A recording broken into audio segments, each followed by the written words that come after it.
Olá a todos, estamos aqui para mais uma lição deste curso de Axis VM. Hoje vamos falar de novo da barra de ferramentas cargas. Isto será a parte 2, porque já começamos a falar sobre esta barra de ferramentas no vídeo anterior. Hoje vamos complementar com a aplicação de algumas cargas que deixámos para trás, portanto, para não alongar o vídeo anterior. Vamos começar a trabalhar aqui neste modelo que abri, que existe na instalação do software. E vamos começar por falar nas cargas sísmicas, que tem um módulo específico chamado SE1.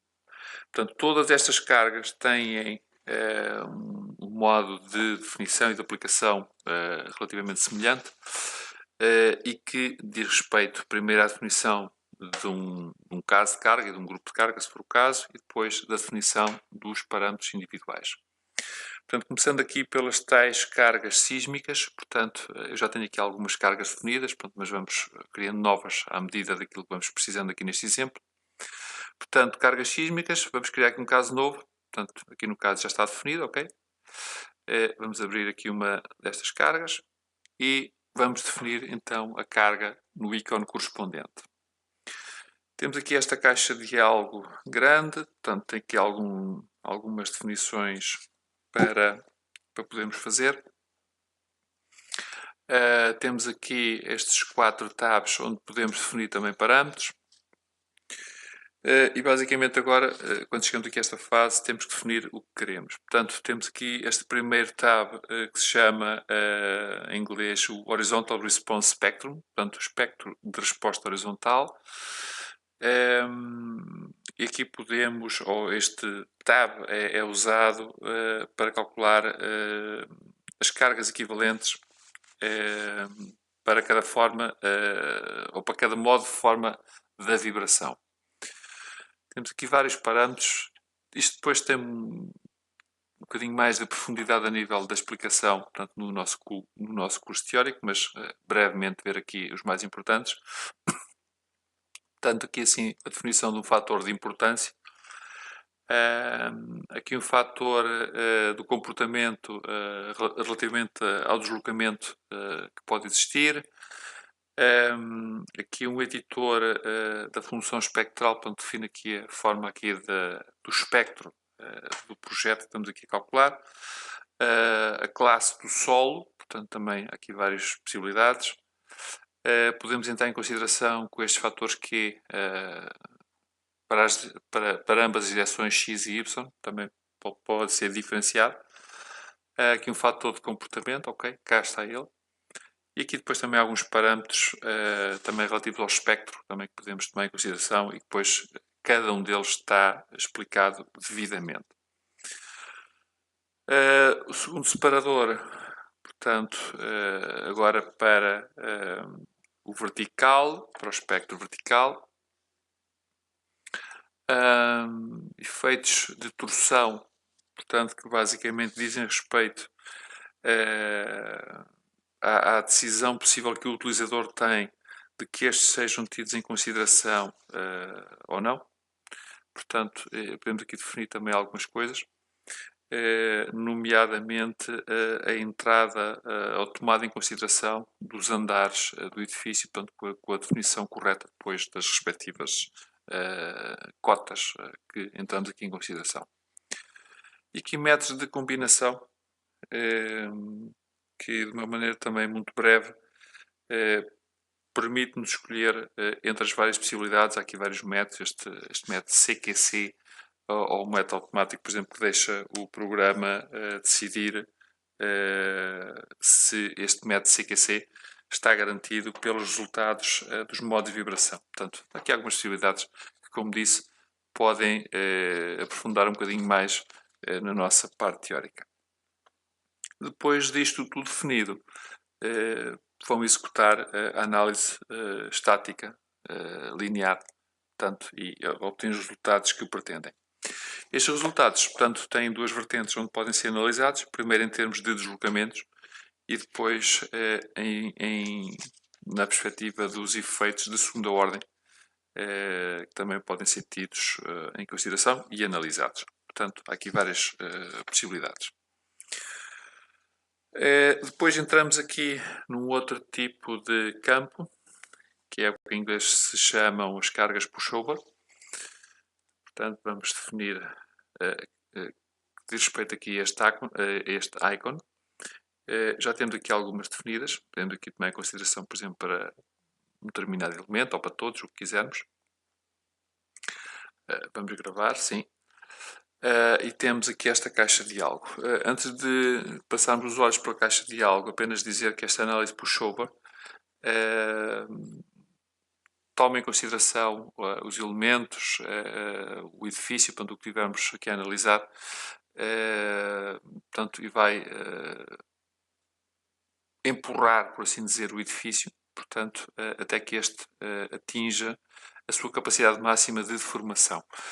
Esta análise pushover é interessante porque é um tipo de análise relativamente novo e que, portanto, permite aplicar uma carga num edifício ou numa estrutura sem que este ofereça resistência. Pelo menos, como disse antes, até ele se poder deformar. Portanto, temos aqui a possibilidade de definir estes parâmetros também em ambas as direções separadamente, que são a x e y, como é normal, com vários parâmetros que estão aqui definidos. E também podemos tomar em consideração, como na análise anterior, com os stories ou os andares, definindo também as características destes. Portanto, também pode ser tido em consideração. Quando terminamos de definir estes parâmetros, vamos executar uma análise estática não linear também para obtermos os resultados. Seguindo em frente, temos um novo tipo de carga que se chama imperfeição global e que corresponde a este ícone. Portanto, vamos criar uma nova. E cá está ela. Portanto, temos aqui assim esta caixa de diálogo relativamente simples, onde temos aqui algumas definições também possíveis de fazer pela utilizadora. Uma delas chama-se o sway, portanto, que é a direção da troca da carga, e podemos definir isto em termos deste pequeno gráfico aqui sobre esta parte esquerda da caixa de diálogo, ou deixar isto ao utilizador e definir aqui, por exemplo, qual o ângulo a aplicar a isto.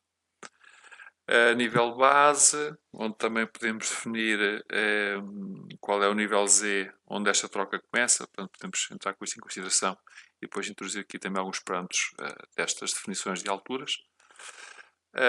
Qual é a altura da estrutura a partir do nível base e também alguns parâmetros para as inclinações.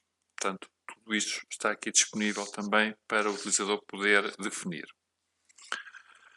Depois temos um outro tipo de carga chamado tensionamento, se for uma tradução correta deste tipo de carga. Tem um módulo específico também que se chama PS1 e este tipo de carga aplica aquilo que nós chamamos aqui de tendões, que podem ser atribuídos a uma seleção contínua de vigas ou elementos que são reforços. Portanto, e ao aplicarmos, eu vou criar uma carga nova, ao aplicarmos esses elementos, podemos vir aqui assim nesta caixa de diálogo, podemos definir estes, como disse, estes elementos chamamos tais tendões, podemos defini-los quantos quisermos, com as suas propriedades. Podemos também depois definir aqui dois tipos de secções, esta secção longitudinal, onde estamos a aplicar estes tendões, ou a sua secção transversal. Portanto, isto depois pode ser aplicado também nos pontos base, portanto, e definimos também as coordenadas e as características físicas para esses pontos, e podemos também definir aqui assim quais os alinhamentos que queremos para esses tendões nas respectivas secções. Portanto, relativamente aos tendões, relativamente ao processo, portanto, como é que isto, para cada tendão, como é que o processo é definido. E depois também, tendo que o processo definido, também podemos depois aplicar aqui se este tensionamento é aplicado de esquerda para a direita ou da direita para a esquerda ou outros. Pronto, há aqui várias possibilidades. Portanto, onde determinamos também a ordem destas operações. Aqui um separador do concrete ou do betão. Portanto, temos aqui as propriedades do mesmo, portanto, onde definimos isso. E passamos aqui depois para um separador que se chama resultados, que implica que tenhamos parâmetros válidos, geometria válida e um processo de tensionamento atribuído a cada tendão, coisa que não temos. Portanto, supostamente devemos obter aquilo que obtivemos agora aqui, um erro, porque de facto isso não está validado aqui no nosso exemplo rápido, por assim dizer.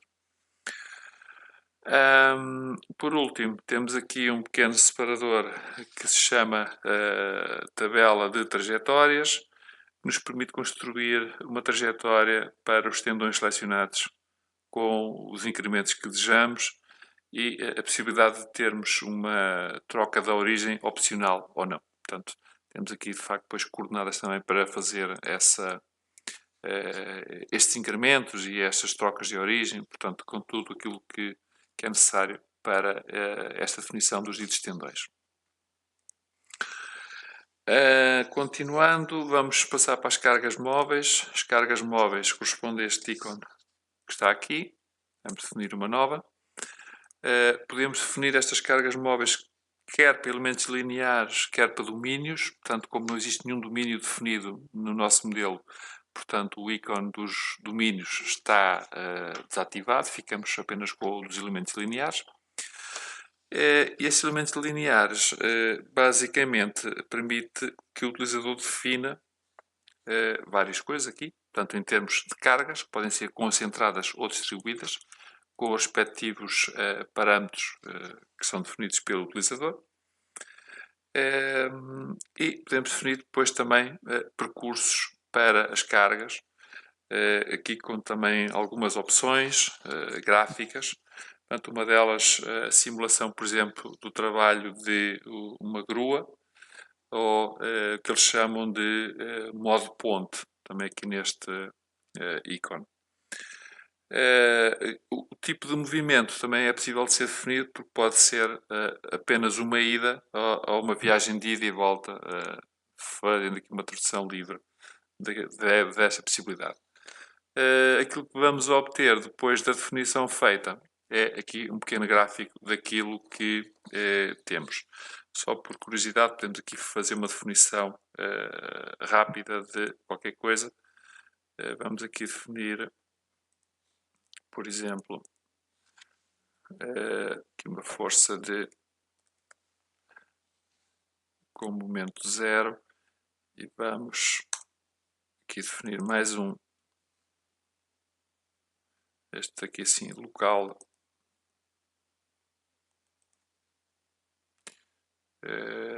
posição 4.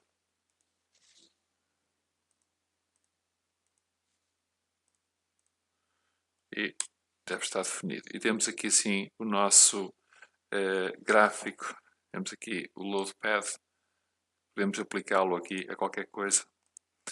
E fica, vamos aqui dizer, aplicado aqui. E vamos aplicar aqui.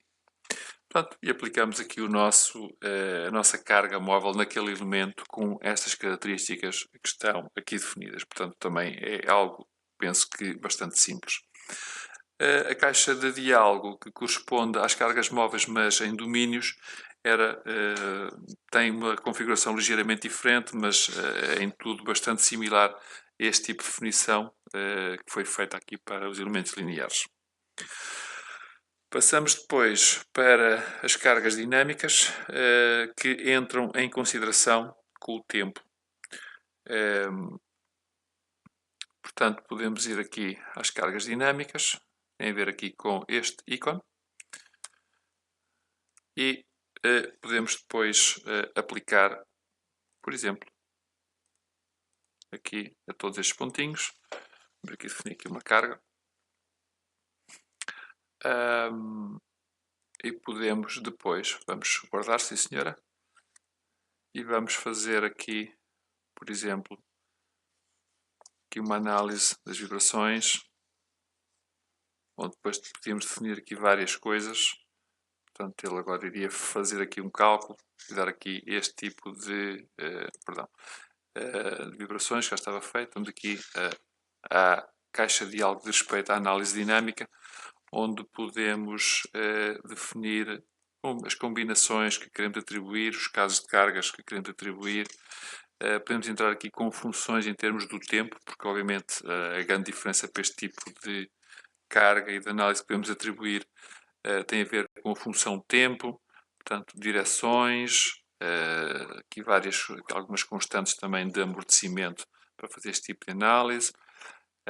E por aí fora. Há aqui uma série de parâmetros que podemos entrar para fazer aqui uma análise dinâmica. Isto é um tipo de análise que, de facto, temos um vídeo muito interessante e acho que é bastante elucidativo das capacidades que podemos ter com este tipo de cálculo. Portanto, aconselho-vos vivamente a ver esse vídeo porque, de facto, acho que é bastante interessante e resume aquilo que é importante aqui deste tipo de situação.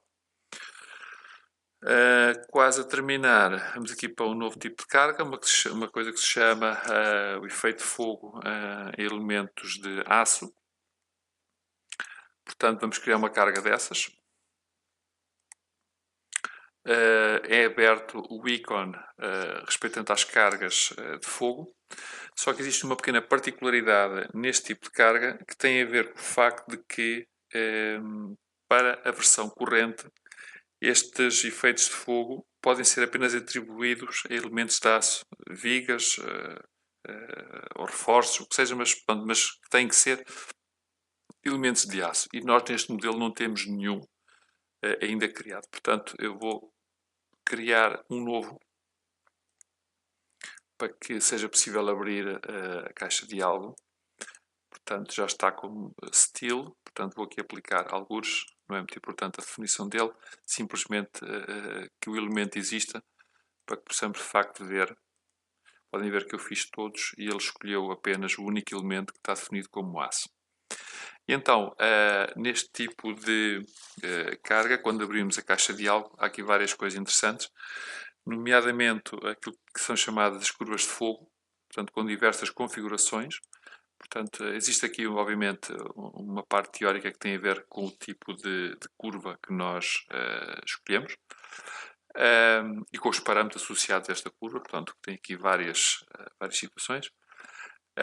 Podemos entrar também aqui com a temperatura do aço que pode ser calculada ou fornecida. Portanto, e depois temos aqui também esta parte gráfica, portanto, que acompanha a definição que for feita. Temos aqui também a possibilidade de proteção de fogo, portanto, entrar com isto em consideração.